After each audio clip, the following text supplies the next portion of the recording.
ये कहानी है एक ऐसे ब्रांड की जो जब लॉन्च हुआ तब हर किसी ने इसका मजाक उड़ाया था। आज वही ब्रांड दिन के हर minute 90 T shirts, 20 jeans, 19 perfumes और 17 लिपस्टिक्स बेचता है। सेल्स फिगर ऐसी जिसका सपना बड़े बड़े ब्रांड्स देखते होंगे, और ये सब अचीव किया मार्केटिंग में करोड़ों खर्च किए बिना, बल्कि इसके कस्टमर्स खुद हर जगह इसकी ब्रांडिंग करते हैं। जी हाँ, हम बात कर रहे हैं इंडिया में फास्ट फैशन को हाई क्लास से निकालकर बजट फ्रेंडली बनाने वाले ज़ूडियो की। आज जहाँ इंडियन मार्केट में ज़ारा, H&M, लिवाइस और रिलायंस ट्रेंड्स जैसे बड़े बड़े ब्रांड्स की हालत खराब चल रही है, वहीं टाटा का ये वेंचर हर साल कमाई के नए रिकॉर्ड्स बनाता जा रहा है। ऐसे में सवाल उठता है कि ज़ूडियो ऐसा क्या करता है कि बड़े बड़े ब्रांड्स भी उसके सेल्स फिगर के आसपास नहीं है, और कैसे ज़ूडियो इन प्रीमियम प्रोडक्ट्स को इतने सस्ते में बेच पाता है। जानेंगे इस ब्रांड के इनक्रेडिबल सक्सेस की पूरी कहानी आज की हमारी इस वीडियो में।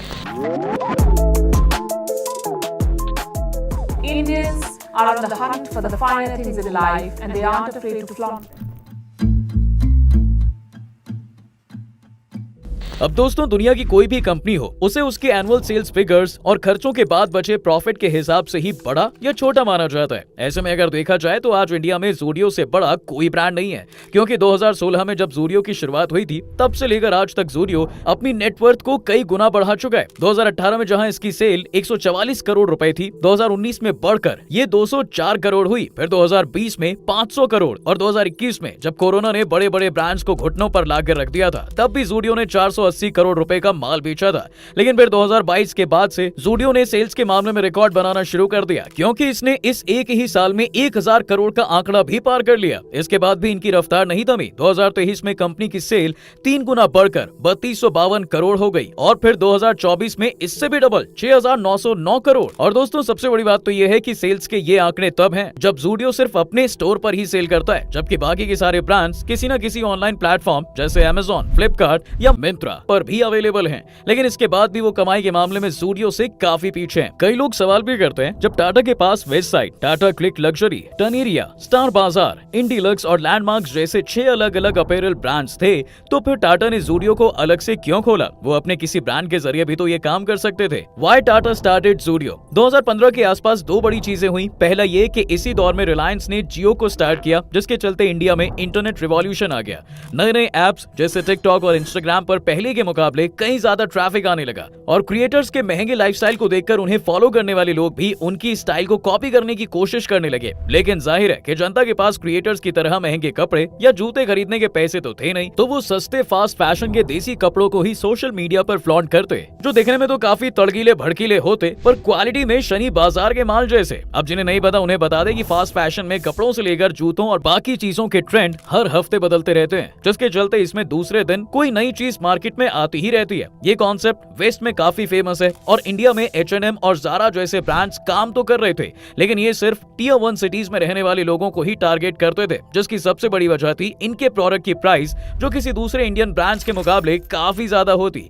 जबकि सच्चाई ये है कि इंडिया में सबसे ज्यादा कमाई टियर 2, टियर 3, टियर 4 सिटीज में ही होती है। इन दोनों ब्रांड्स के अलावा जितने भी इंडियन ब्रांड्स थे, जैसे Reliance Trends, Peter England, Allen Solly, Louis Philippe, Pantaloons, इन सब का फोकस भी टियर 1 सिटीज पर ही था। ऐसे में टाटा को अपने लिए इस फास्ट फैशन के ट्रेंड में कमाई का मौका नजर आया। ज़ूडियो सक्सेस की टाटा ने सोचा कि उसके पास टियर 1 सिटीज में रहने वाले लोगों के लिए पहले से ही वेस्टसाइड जैसा प्रीमियम ब्रांड है। ऐसे में अगर वो एक ऐसा ब्रांड शुरू करे जो बाकी ब्रांड्स के कंपैरिजन में सस्ता हो, पर उसकी क्वालिटी प्रीमियम ब्रांड की तरह हो, तो उसके सक्सेस होने के चांसेस काफी ज्यादा हैं, क्योंकि इसमें कोई कंपटीशन ही नहीं है। इन्हीं सब बातों को ध्यान में रखते हुए टाटा ने सितंबर 2016 में बेंगलुरु में अपना पहला स्टोर खोला। लेकिन टाटा अपना स्टोर बाकी ब्रांड्स की तरह बेंगलुरु के किसी प्राइम लोकेशन पर नहीं खोलता, बल्कि उन्होंने एक ऐसी लोकेशन को अपने स्टोर के लिए सिलेक्ट किया जहां बाकी के कोई महंगे ब्रांड्स नहीं थे। टाटा ने ऐसी किसी गलती के चलते नहीं, बल्कि ये एक सोची समझी स्ट्रेटजी के तहत किया। वो चाहते ही नहीं थे कि बड़े ब्रांड्स या उनके प्रोडक्ट्स के साथ उनका कंपैरिजन हो, और वो एक यूनिक सेलिंग प्रोपोजिशन के साथ मार्केट में उतरे,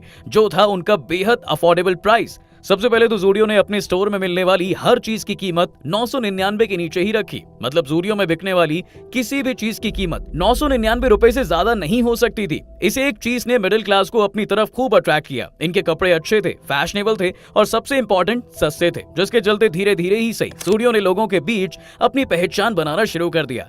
ज़ूडियो में बिकने वाली चीजें क्वालिटी के मामले में तो प्रीमियम थी ही, साथ ही उनके कम प्राइस ने सोने पे सुहागे वाला काम किया। लोगों को ज़ूडियो की चीजें इतनी पसंद आ रही थी, एक बार जूडियो से शॉपिंग करने के बाद वो दोबारा जरूर आते। साथ ही वो इसके बारे में अपने दोस्तों और रिश्तेदारों को भी बताते, जिसके चलते जूडियो की खूब माउथ टू माउथ पब्लिसिटी हुई। यही वजह रही कि जूडियो ने आज तक अपनी मार्केटिंग पर एक भी रुपया खर्च नहीं किया, क्योंकि जूडियो के कस्टमर्स ही जूडियो की मार्केटिंग करते हैं, जो किसी भी ब्रांड के लिए उम्दा बात है। तो आइए डिटेल में जानते हैं उन कुछ स्ट्रेटेजीज के बारे में जिनकी वजह से जूडियो इतना पॉपुलर हुआ। Fast manufacturing ability. अब जहां बड़े बड़े ब्रांड्स अपने प्रोडक्ट के डिजाइन के लिए बड़े बड़े डिजाइनर्स को हायर करते हैं, जूडियो ऐसा कुछ नहीं करता, बल्कि वो मार्केट में चल रहे ट्रेंड्स को देखते हुए उन्हें महंगे प्रोडक्ट्स की कॉपी बनाकर अपने स्टोर में लॉन्च कर देते हैं। एक रिपोर्ट के अकॉर्डिंग जूडियो ये काम इतनी तेजी से करता है कि उसे किसी भी नए प्रोडक्ट को अपने स्टोर में लॉन्च करने में ज्यादा से ज्यादा 15 दिन का टाइम लगता है। ये फर्स्ट मूवर्स एडवांटेज उसे अपने कॉम्पिटिटर से आगे रखती है, जो इसकी ग्रोथ में साफ नजर भी आती है। Low cost manufacturer. इसके अलावा टाटा सालों से फैशन इंडस्ट्री का हिस्सा है और मार्केट में अपने कई ब्रांड्स रन कर रहा है,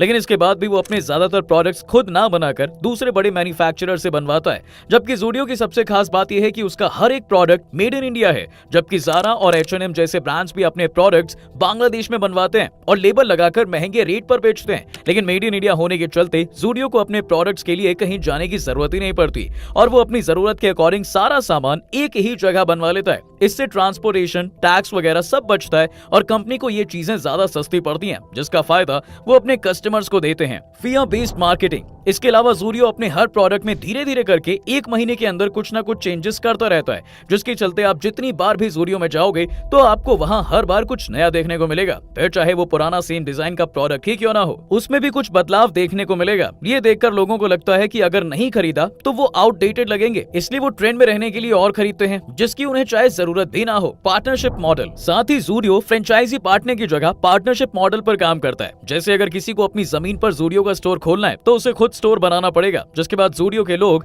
उसका इंस्पेक्शन करते हैं और उनके ओके करने के बाद ही स्टोर खुलता है। लेकिन फिर इसके बाद से स्टोर की सारी जिम्मेदारी जूडियो अपने हाथ में ले लेता है। इसके अलावा जमीन के मालिक को महीने में रेंट की जगह स्टोर से होने वाली कमाई का एक फिक्स परसेंटेज दे दिया जाता है, जिसका मतलब यह है कि जैसे जैसे स्टोर ग्रो करेगा, इसमें इन्वेस्ट करने वालों का प्रॉफिट भी अपने आप बढ़ेगा। अब जैसे कि हमने आपको पहले भी बताया कि जूडियो कभी भी अपना स्टोर किसी प्राइम लोकेशन पर नहीं खोलता। इसकी सबसे बड़ी वजह है प्राइम लोकेशंस रेंट, जो अपने लोकेशन के चलते काफी ज्यादा होता है। वहीं कम पॉपुलर लोकेशन पर स्टोर खोलने पर जूडियो को बाकी ब्रांड्स के मुकाबले कम रेंट देना पड़ता है। साथ ही जूडियो आज एक ऐसा ब्रांड बन चुका है कि इसे लोकेशन से ज्यादा फर्क नहीं पड़ता, क्योंकि लोग जूडियो में उसकी लोकेशन की वजह से नहीं, बल्कि उसके वाजिब प्राइस और टॉप क्लास प्रोडक्ट्स के लिए जाते हैं, जहां प्रोडक्ट्स की शुरुआत 49 रुपए से ही शुरू हो जाती है। आज पूरे इंडिया के 164 शहरों में जूडियो के 545 से भी ज्यादा स्टोर्स हैं, जो लगातार बढ़ रहे हैं। जबकि इससे एक साल पहले शुरू हुए H&M के इंडिया में सिर्फ 64 स्टोर्स ही हैं, जिनमें से ज्यादातर टीयर 1 सिटीज में ही हैं, जो ये दिखाता है कि जूडियो ने 7 सालों में ही इंडिया के अंदर ज़ारा और H&M जैसे ब्रांड्स को काफी पीछे छोड़ दिया है। जूडियो का अगला प्लान इंडिया के बाद अब इंटरनेशनल मार्केट पर कब्जा करने का है, जिसके लिए जूडियो ने अपना पहला इंटरनेशनल स्टोर दुबई के सिलिकॉन सेंट्रल मॉल में खोला है और वो आने वाले वक्त में पूरे मिडिल ईस्ट में 10 से 12 स्टोर खोलने वाला है, जिसमें से ज्यादातर UAE में ही होंगे। अब ये सब देखते हुए ऐसा लगता है कि जूडियो को इंटरनेशनल मार्केट से भी ज़ारा और H&M का काम तमाम करने में ज्यादा टाइम नहीं लगेगा। खैर, क्या आप कभी किसी जूडियो स्टोर में गए हैं, और अगर गए हैं तो क्या है आपका फीडबैक? कमेंट्स में सबके साथ शेयर जरूर करें और ऐसे ही इंटरेस्टिंग वीडियोस के लिए देखते रहिए फैक्टिफाइड। आपका बहुत बहुत शुक्रिया।